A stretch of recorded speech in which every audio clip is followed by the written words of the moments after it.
Hey yo folks, Quill18 here, and welcome to another day of the Steam Summer Getaway Sale. It is July 15th, which means we actually missed a day, but that's okay because they're still going to be on sale for another 21 hours or so. Highlights here, Fallout New Vegas, freaking fantastic game. You can get it for $250 if you're in the US, but also if you click through you can get the the Ultimate Edition with all the DLC. I'm not sure what it's called, and I don't want to click through because Steam is experiencing a heavy load right now, so I can't click on anything. But it's about $5. It'll get you all the DLC. Now, the DLC is not required to play the game in a very enjoyable fashion. A lot of the DLC also is mostly sort of later game stuff. So you'll actually play through quite a bit of the game before you can really take advantage of a lot of the new sort of side quests and missions and everything. But the value is incredible. This is probably the pick of the day for sure. Arma 2 is also the pick of the yesterday. Arma 2 is an excellent, unbelievable army simulation first-person shooter type thing. It's hard to describe. You have to click through and read it and check a couple of videos for it. But it is a very serious military simulation shooter. It's also very moddable, and if you've got Arma 2 as well as I think it's called Operation Arrowhead expansion, if you have both of those, then you can play the mod that is very popular called DayZ. It is a zombie survival game using this engine, and it is wonderful. Now, they are working on a standalone version of DayZ, which will be much further developed and does not require the Arma 2 game. But anyway, lots of value there as well. Good pick. Sanctum is kind of cool. If I'm remembering this correctly, this is the tower defense / first-person shooter game. The combination that's actually quite a bit of fun to play. Portal 2, everyone should know what Portal is.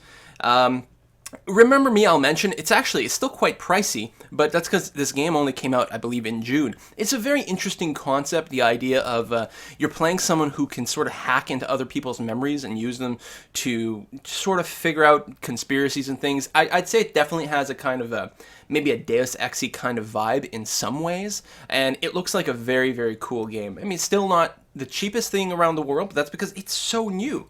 Total War, the entire Total War series is a fantastic series of games.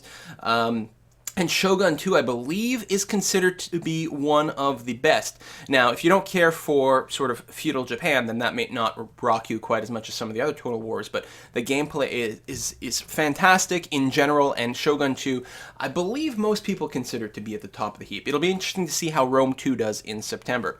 Kerbal Space Program, along with Total War, these are two games that people constantly ask me to make videos for. I actually have a few for the Kerbal Space Program. If you don't know what this is a game that allows you to build spaceships and fling yourself into space. It's like Lego with explosives. It is an incredibly fun toy. It's a toy. You can sort of set your own goals, try to land on the moon and then try to get home, that sort of thing, that is a hell of an achievement.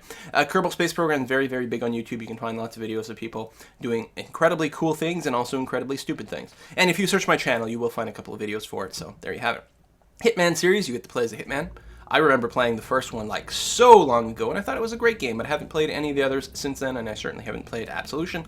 Hey, The Sims 3 series is actually a good game, and most, hardcore gamers are like, no, I can't play The Sims. Listen, The Sims is a serious role-playing game with the ability to design your own buildings and customize your characters quite a bit.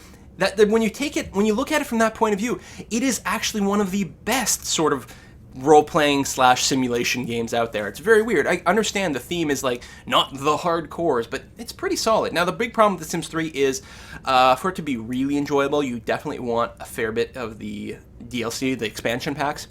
And the expansion packs definitely have good value, right? These are not money grabs. These are serious additional gameplay, except for the stuff packs, which are just furniture, which you don't care about. But the other expansions are serious gameplay. The problem is to get everything, a lot of money. So usually people say, well, if you're a little strapped, you only get one or two. The problem is which one or two is quite hard to pick. You know what I'm going to do? I'm going to see if I can load up the Sims page in my browser, and then we can talk about the DLC when that loads. Ador, Master of Broken World, cool 4X strategy game, very similar to Master of Magic or Age of Wonders, for example. Very, very interesting concepts. I have fiddled around with this a little bit. I got a press copy of it. It didn't instantly respond, I didn't instantly respond to it, but I actually think it's probably a pretty good game, and if you like those sorts of games, like 4X strategy game in a fantasy world with magic and fantasy units, it's definitely worth looking into because I thought the concept was phenomenal, and it definitely deserves more attention than I gave it, and I just feel bad. I will footnote here, natural selection, some people consider it to be much better. Actually, this is natural selection too. Some people consider this to be much better than Left 4 Dead, much more fun than Left 4 Dead, so there you go. I don't tend to look at the flash sales and community ones, but, we'll mention it there. And, oh god, Mirror's Edge, so good. KOTOR, so good. Oh, everything's so good. All right, I'm not talking about those. Hey, look at this. It's the actual deals for today. Royce, I do have a video for on my channel. It is a very quirky indie kind of god game. I'm not sure if there's a lot of long-term play in this. It is very interesting, certainly. But I'm not going to sit here and recommend it necessarily, except to say that it's interesting. You should take a look. Some people will really want to play it, and some people won't care so much. What else is really important for me to mention here? This is an RTS, by the way, Dawn of War, if you don't know. It's actually a pretty strong series. This is set in the Warhammer 40k universe. Wargame Airland Battle possibly has one of the dumbest names of most games that I know, but is a very solid real-time strategy game that is... It's hardcore. It's like serious, realistic military units type thing, and the AI will kick your ass. I couldn't make a video for this because it was just too embarrassing. I was just that bad at the game. But if you're into really serious war game real-time strategy stuff, this is actually a really cool one to look at. Castle Crashers is a really fun co-op game that you should check out if you've got 3 friends.